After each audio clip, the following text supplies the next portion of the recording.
안녕하세요. 썰처녀입니다. 구독과 좋아요는 썰처녀에게 큰 힘이 됩니다. 오늘의 사연 시작하겠습니다. 결혼 후 시댁 때문에 힘들어 이혼을 하려고 했지만 저도 몰랐던 우리 멋진 부모님 덕에 시댁에 복수할 수 있었던 제 사연을 이야기해 보려고 합니다. 저는 아기 때부터 돈에 대한 걱정 없이 풍족하게 살았습니다. 부모님은 워낙 검소하셨고 겸손하신 분들이셨습니다. 벼는 익을수록 숙여야 된다며 그 가르침으로 저 역시 검소한 생활을 했습니다. 그게 몸에 배어서 어느덧 30살이 넘었지만 남들은 하나씩 있는 명품도 없었고 옷도 정말 필요한 만큼만 사서 입고 살았습니다. 그러다 친구의 소개로 남자를 만났죠. 남자 역시 검소하여 우리 둘은 정말 천생연분인 듯 잘 지냈습니다. 남자는 한 달 생활비를 정해놓고 생활을 했으며 남들이 보기엔 없어 보일 만큼 데이트는 소박했지만 우리 둘은 행복했습니다. 친구들은 너 같은 사람이 이 세상에 또 존재하는 게 정말 신기하다고들 했습니다. 생각하는 가치관과 생활도 비슷하다고 느낀 우리는 만난 지 1년 만에 결혼을 하기로 결심했습니다. 인사드리러 방문한 남자친구를 본 부모님은 요즘 같은 시대에 이렇게 성실한 청년이 있냐며 너무 마음에 들어 하셨습니다. 남자친구네 집으로 인사를 가려고 차에 탔는데 남자친구는 우리 엄마랑 여동생은 나랑 조금 달라? 그래도 놀라지만 나쁜 사람들은 아닌데 허세가 조금 있어. 어차피 같이 살 거 아니니까. 쓸데없는 소리에도 한기로 흘려 걱정하듯 말했습니다. 세상엔 별의별 사람들이 있기에 저는 대수롭지 않게 생각했습니다. 그렇게 우리는 남자친구 집에 도착했습니다. 떨리는 마음으로 인사를 했는데 예비 시어머님은 저를 위아래로 훑어보기 시작했습니다. 어서와, 여기 앉아요? 하며 말씀해 주셨고 잠시 후 나온 예비 시누이도 저를 위아래로 훑어보았습니다. 남자친구는 잠시 마트에 다녀온다고 나갔고 혼자 거실에 앉아서 기다리는데 주방으로 둘이 들어가더니 속닥속닥 하는 소리가 들렸습니다. 자세히는 안 들렸지만 옷이 왜 저래? 저런 가방은 어디서 파는 거야? 하는 등등의 이야기였습니다. 제 나이 여성분들이라면 명품이 하나씩은 있을 수 있지만 저는 그런 거에 신경을 쓰는 스타일도 아니고 해서 별로 신경 쓰지 않았습니다. 그렇게 저녁을 먹고 차와 과일을 먹으며 이야기하던 중 예비 어머님은 그래서 부모님은 뭐 하시고? 자가니? 라고 물으셨습니다. 자가라는 말을 직접적으로 물어보는 사람을 처음 만나 놀라웠습니다. 아버님은 자그마한 일을 하시고요. 어머님은 가정주부세요. 그리고 집은 태어났을 때부터 살아서 자가로 알고 있습니다. 라고 답했습니다. 작은 일? 어떤 일인데? 뭐 장사하시는 거니? 라고 물으셨고 그쵸, 사업이니까 장사죠. 웃으며 말했습니다. 장사가 그래도 잘 되나 보다. 어머니가 가정주부로 계신 거 보니. 라고 물으시어 자세한 건 잘 몰라요. 어려서부터 꾸준하게 하신 거라서요. 라고 대답했습니다. 아버님이 뭘 하는지 모르는 딸이 어딨니? 그럼 신혼집은 어떻게 하기로 한 거니? 라고 물으시어 남자친구는 대출받아서 작은 아파트에 들어가서 살 거야. 라고 답했습니다. 저를 보시며 그럼 혼수는 너가 준비하는 거니? 물으셨습니다. 아, 그건 아직 오빠랑 이야기를 안 해봐서요. 부모님께 손 안 벌리고 스스로 해보려고요. 라고 말하니 사업한다더니 그냥 동네 장사이신가 보다. 딸 결혼하는데 아무것도 안 해주시는 거 보니 김 빠진 듯 말씀하셨습니다. 정작 오빠네 집안에서도 아무것도 안 해주시는데 그렇게 말씀하시니 기분이 좋지는 않았습니다. 처음 만난 자리에서 얼굴 붉히기 싫어 그냥. 네, 키워주신 것만으로도 감사해서 혼자 해보고 싶어요. 그렇게 그날은 마무리됐습니다. 며칠 뒤 상견례 당일이 왔습니다. 우리는 한정식 집으로 예약했고 양쪽 집안이 만나게 되었습니다. 저희 부모님은 제가 입고 갈 옷을 사드린다고 해도 괜찮다 하시며 가지고 계신 10년도 더 된 정장을 입고 나가셨습니다. 반대로 예비 시댁 식구들은 명품으로 휘감고 나왔습니다. 명품을 잘 모르는 제가 봐도 진짜 휘황찬란하다는 느낌을 받았습니다. 저는 처음으로 취직했을 때 부모님이 사주신 원피스를 입고 나갔습니다. 잠시 화장실 갔다가 입구에서 만난 예비 시누이는 언니는 그런 옷밖에 없어요? 웃으며 말했습니다. 제가 가지고 있는 옷 중에 가장 소중하고 예쁜 옷인데 이상해요? 라고 답하니 아니요. 매번 볼 때마다 옷들이 요즘 옷 같지 않고 뭐랄까 신기해서요. 라고 말했습니다. 뒤에서 듣던 남자친구는 옷이 뭐가 중요해? 명품만 입는다고 사람이 명품 되는 건 아니야. 정신 좀 차려. 동생을 꾸짖었습니다. 시누이는 오빠는 뭔 말을 그렇게 하냐? 입을 삐죽거렸습니다. 남자친구 말 한마디에 속이 시원했습니다. 그렇게 자리로 돌아가 식구들과 대화를 오가며 이야기했습니다. 예비 어머님은 사돈댁은 사업한다고 들었는데 가게 이름이 뭐예요? 친구들이랑 한번 방문할게요. 라고 말씀하셨고, 이야기를 들은 아버지는 가게요? 음식을 파는 가게가 아니에요. 집에선 사업 이야기를 잘 안 하니 제 딸도 잘 모를 수 있어요. 사업체를 운영하고 있으나 아직은 많이 작습니다. 웃으며 말씀하셨습니다. 예비 어머님은 그렇게 작은 걸 몇십 년을 하신 거예요? 대단하시네요. 그래도 집은 자갈해서 생활이 가능하신가 봐요. 라고 말씀하셔 아버님은 네, 뭐 그렇죠. 라고 대답하셨습니다. 아무렇지 않게 질문한 것 치고 너무 예의가 없다고 생각했습니다. 그렇게 우리는 식사를 모두 끝내고 헤어졌습니다. 남자친구는 엄마가 너무 직설적이라 부모님이 기분 나쁘셨을 것 같다며 사과하고 싶다고 이야기했습니다. 남자친구가 그렇게 이야기해주니 내심 속상했던 마음이 풀렸습니다. 우리는 결혼 준비를 했고 저희 부모님은 소박한 결혼식을 추천하셨습니다. 우리 커플 역시 그런 결혼식을 선호하여 다행이라고 생각했습니다. 하지만 역시나 시댁에서는 반대했습니다. 한 번 하는 결혼식 누구보다 화려하게 하라고 했습니다. 남자친구는 믿고 맡겨달라는 설득 끝에 시어머니는 한숨을 쉬며 한 발 물러나셨습니다. 저희는 동네의 작은 결혼식장을 빌려서 식을 치르기로 했습니다. 예비 어머님과 시누이는 친척들이랑 친구들에게 어떻게 말하냐며 창피하다고 이야기했습니다. 혼수와 예물에 대해서는 일체하지 않기로 했으나 시어머니와 시누이에게 카톡과 전화가 자주 왔습니다. 엄마에게 말씀드리니 그렇게 원하면 해주라고 했습니다. 그래야 나중에 뒷말이 없다고 말하셨습니다. 시어머니는 아니 해줄 거면 처음부터 해주면 좀 좋니? 우리가 해달라고 징징대야 해주고 넌 시작이 글러먹었다. 짜증 섞인 말투로 말했습니다.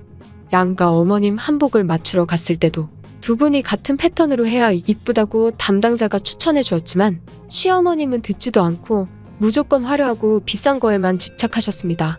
그래서인지 두 분이 같이 서 있는데 너무 비교가 됐습니다. 엄마도 저걸로 바꾸자고 이야기했지만 엄마는 하루 입을 건데 뭐 난 괜찮아. 그리고 나는 화려한 거 안 어울려. 라고 이야기하셨습니다.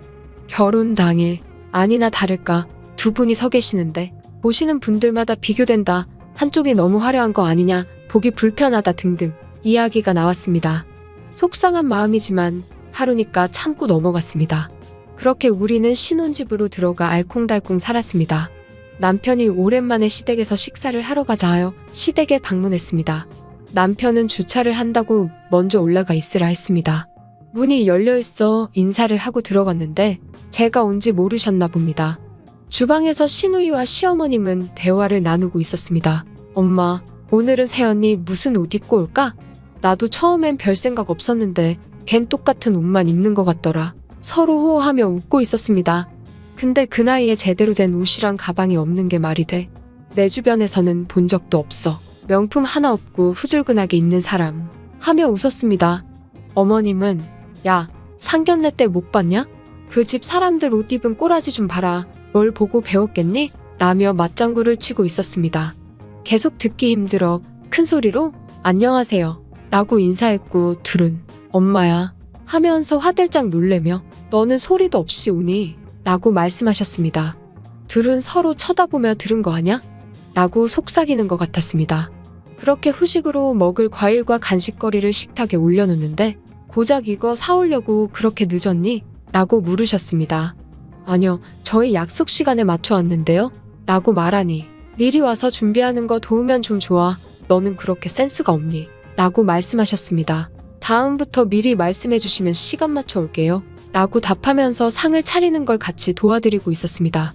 시누이는 언니, 그 옷은 어디서 산 거예요? 물었고 이거 친구가 안 입는다고 줬어요. 라고 하니 어쩐지 주워 입은 것 같더라. 언니도 그러지 말고 옷 좀 제대로 차려 입어요. 가방도 좀 사고 오빠가 안 사줘요? 가방이랑 옷 욕심이 저는 없어서요. 라고 말하니 옆에 계시던 어머님은 너 혼자 살 땐 상관없지만 지금은 우리 집 며느리잖아. 내 아들이 밖에서 너 보면 얼마나 창피하겠니? 옷 살 돈도 있으면서 왜 그렇게 구질구질하게 사니? 돈 벌어서 죽을 때 가져갈 거니? 혀를 차며 말씀하셨습니다. 직접적으로 말하는 걸 들으니 속상해서 저도 모르게 눈물이 났습니다. 언니, 뭘 이런 일로 울어요? 누가 보면 우리가 엄청 뭐라 했는 줄 알겠네. 저 안 입는 옷 많아요. 오늘 갈 때 싸드릴게요. 지금 입은 건 당장 버리고 제 옷 입어요? 비웃으며 말했습니다. 아니에요. 저도 집에 옷 많아요. 라고 말하니 너는 준다고 할 때 가져가서 입어라. 너가 어디서 그런 좋은 옷들 입어보겠니? 옆에서 말씀하시는 어머님이 더 미웠습니다. 식사를 마치고 집으로 가려는데 시누이가 나왔고 언니 이거 가져가요? 라며 옷가지와 가방을 건넸습니다. 누가 봐도 버리는 옷을 주는 것 같았습니다. 영문을 모르는 남편은 웬 옷이야? 라고 물었고 아 내가 안 입는 옷인데 언니 이쁠 것 같아서? 라고 이야기했습니다. 아니에요 아가씨 괜찮아요. 라고 말하며 돌아서는데 남편은 공짠데 가져가자. 뭔 일이냐? 네가 언니를 다 챙기고 의아한 듯 말했습니다. 시누이는 내가 챙기지 않으면 누가 챙겨? 라며 얄밉게 웃었습니다. 밖으로 나와서 당신은 아무것도 모르면서 그걸 왜 가져와? 짜증나 말했고 왜 자기한테 이쁠 것 같아서 줬다잖아. 새로운 옷 입으면 좋지 뭐. 남편은 대답했습니다. 집으로 와 옷들을 보니 얼룩은 물론이고 찢어지고 상한 옷들이 태반이었습니다. 정상적인 옷들도 있었지만 입고 싶지 않아 모조리 쓰레기통으로 버렸습니다. 오랜만에 엄마와 만나 수다를 떨면서 그날 있었던 이야기를 자연스럽게 하게 되었습니다. 이야기를 듣던 엄마는 저보다 더 화내면서 그런 일이 있으면 엄마한테 바로 말하지 혼자 끙끙 앓고 있었어? 속상하게 라고 이야기하며 저를 안아주었습니다. 괜찮다고 생각했는데 갑자기 눈물이 났습니다. 엄마는 조만간 여자들끼리 식사 자리를 마련하자 이야기하셨습니다. 얼마 뒤 아가씨와 시어머니 그리고 저와 엄마 이렇게 넷이서 식사 약속을 하게 되었습니다. 엄마는 레스토랑을 예약했다며 초대했고 시누이는 여기 엄청 비싼 곳이잖아요. 와보고 싶었는데 이런 곳도 아세요? 라고 엄마에게 이야기했습니다. 그럼요. 여기 자주 와요. 라고 이야기하니 시어머님은 언제요? 꿈에요? 둘이 낄낄거리며 웃었습니다. 그 말도 기분이 나빴고 우린 식당에 도착했습니다. 1층에 있던 건물 관리 직원이 우리에게 달려왔습니다. 아이고, 사모님 나오셨습니까? 우리 엄마를 보고 이야기했습니다. 우리는 모두 의아해 쳐다보았고 엄마는 아무렇지 않게 잘 지내셨어요? 요즘 제가 바빠서 뜸했죠. 라며 이야기했습니다. 사모님 업무 때문에 오신 거예요? 아니면 식사하러 오신 거예요? 라고 물으셨고 아 오늘은 사돈이랑 식사 좀 하려고요. 대답했습니다. 그럼 좋은 시간 보내고 가세요. 직원은 인사하고 자리로 돌아갔습니다. 그렇게 우리는 레스토랑으로 들어갔고 시어머님은 잘 아시는 사이인가 봐요. 궁금해하며 물었습니다. 아, 네, 좀 알아요. 우리는 자리에 앉아 식사를 했습니다. 식사 도중 메인 셰프가 와서 엄마에게 아는 척을 했습니다. 사모님, 오랜만에 방문해 주셨네요. 식사는 입에 맞으십니까? 라고 물었고 요리가 어째 점점 더 맛있어지는 것 같아요. 둘은 대화를 나누었습니다. 사모님께서 이번에 코로나라고 월세도 할인해 주셔서 너무 감사드립니다. 건물 세입자들이 매번 감사하게 생각하고 있습니다. 라고 말했습니다. 다들 힘든 시기에 도우면서 사는 거죠. 바쁘실 텐데 가서 일 보세요. 엄마는 쑥스러운 듯 말했습니다. 토끼눈이 된 시누이는 사돈 어른, 이 건물 주인이세요? 라고 물었고 엄마는 아, 네. 작은 건물 몇 개 가지고 있는데 다음엔 다른 곳에 있는 식당으로 모실게요. 라고 대답했습니다. 저도 부모님이 이렇게까지 부자인 줄은 전혀 모르고 있어 놀라며 엄마, 정말? 나도 몰랐는데? 라고 말하니 그걸 뭐 하나하나 말해. 얼른 식사해. 라고 이야기했습니다. 그때부터 둘의 눈빛은 달라져. 와, 여기 근처에 회사 많잖아. 카페 하면 대박이겠다. 아가씨는 신난 듯 말했고 시어머님도 그러게 너 바리스타 자격증 있지 않냐? 우리 딸이 하면 딱이지. 웃으며 말했습니다. 사돈, 여기 공실 하나 있던데 우리 딸 카페 하게 빌려주면 안 돼요? 라며 말씀하셨습니다. 엄마는 네? 어쩌죠? 제 건물엔 돈 있다고 못 들어와요? 저는 사람을 보는 편인데 힘들 것 같네요. 죄송해요. 라며 이야기하셨습니다. 제가 왜요? 제가 어때서요? 라고 시누이가 말하니 사람을 겉모습만 보고 판단하고 그러면 손님도 그렇게 보면서 대하겠죠? 주인이 그런 생각인데 가게가 발전할 수 있겠어요? 웃으며 말했습니다. 둘은 얼굴이 빨갛게 되어 자리에서 얼른 일어났습니다. 그날 이후 시어머님과 아가씨는 저를 대하는 태도가 180도 달라졌습니다. 오히려 굽신굽신하기 시작했습니다. 언니, 왜 저번에 갔던 건물에서 카페 하고 싶은데 언니가 사돈어른한테 잘 좀 이야기해주면 안 돼요? 가족 좋다는 게 뭐예요? 아가씨는 말했습니다. 가식적인 말투에 표정이 굳었고 제가 왜요? 저한테 말하지 말고 부동산 가보세요. 라고 말하니 옆에 있던 어머님은 너는 가족이면 그냥 하게도 해주는데 모질다 모질어 라며 소리치셨습니다. 어머님, 제 건물도 아니고 전 모르겠습니다. 라고 말하니 나중에 돌아가시면 다 너 거 아니니? 라고 대답하셨습니다. 어쩜 저런 말을 아무렇지 않게 하시는지 정말이지 역겨웠습니다. 아참, 아직 남편한텐 이야기 안 했는데 아셔야 할 것 같아서요. 사실 두 분이서 저 무시하는 거 다 알고 있었어요. 당연히 저희 엄마도 알고 계시고요. 엄마가 그러는데 뭐 같은 집안에서 당장 나오라고 하시네요. 라고 말했습니다. 둘은 당황하며 시어머니는 아가야, 아니다. 오해야 오해. 내 딸년이 못 배우고 멍청해서 그래. 당장 사과하지 못해? 옆에 있던 아가씨 등짝을 때리며 말했습니다. 전 모르겠네요. 하고 나왔습니다. 집에 가니 남편이 당황한 듯 엄마가 이혼 못하게 잡으라는데 무슨 소리냐고 물어봤습니다. 지금까지 있던 일을 말해줬고 남편은 자기가 정말 미안하다고 말한 뒤 잠시 나갔다 온다고 했습니다. 어딜 가나 했더니 저희 부모님을 찾아간 남편은 부모님 앞에서 무릎을 꿇고 대신 사과드린다고 사죄했다고 합니다. 부모님은 저딴 집안에서 바르게 자라줘서 고맙네. 다신 내 딸 힘들게 하지 말게. 신신당부했습니다. 남편은 다음날 시댁으로 찾아가서 난리쳤고 둘은 울면서 미안하다고 빌었다고 합니다. 그 사건 이후 시댁에 가면 사장님 대하듯 깍듯하게 저를 대해줬고 아가씨는 가끔씩 카페 이야기를 하지만 어림도 없다고 저는 말을 합니다. 최근에 부모님이 우리를 불러 이제는 나이가 들어 힘드니 건물 관리를 해보는 게 어떠냐고 물어봤습니다.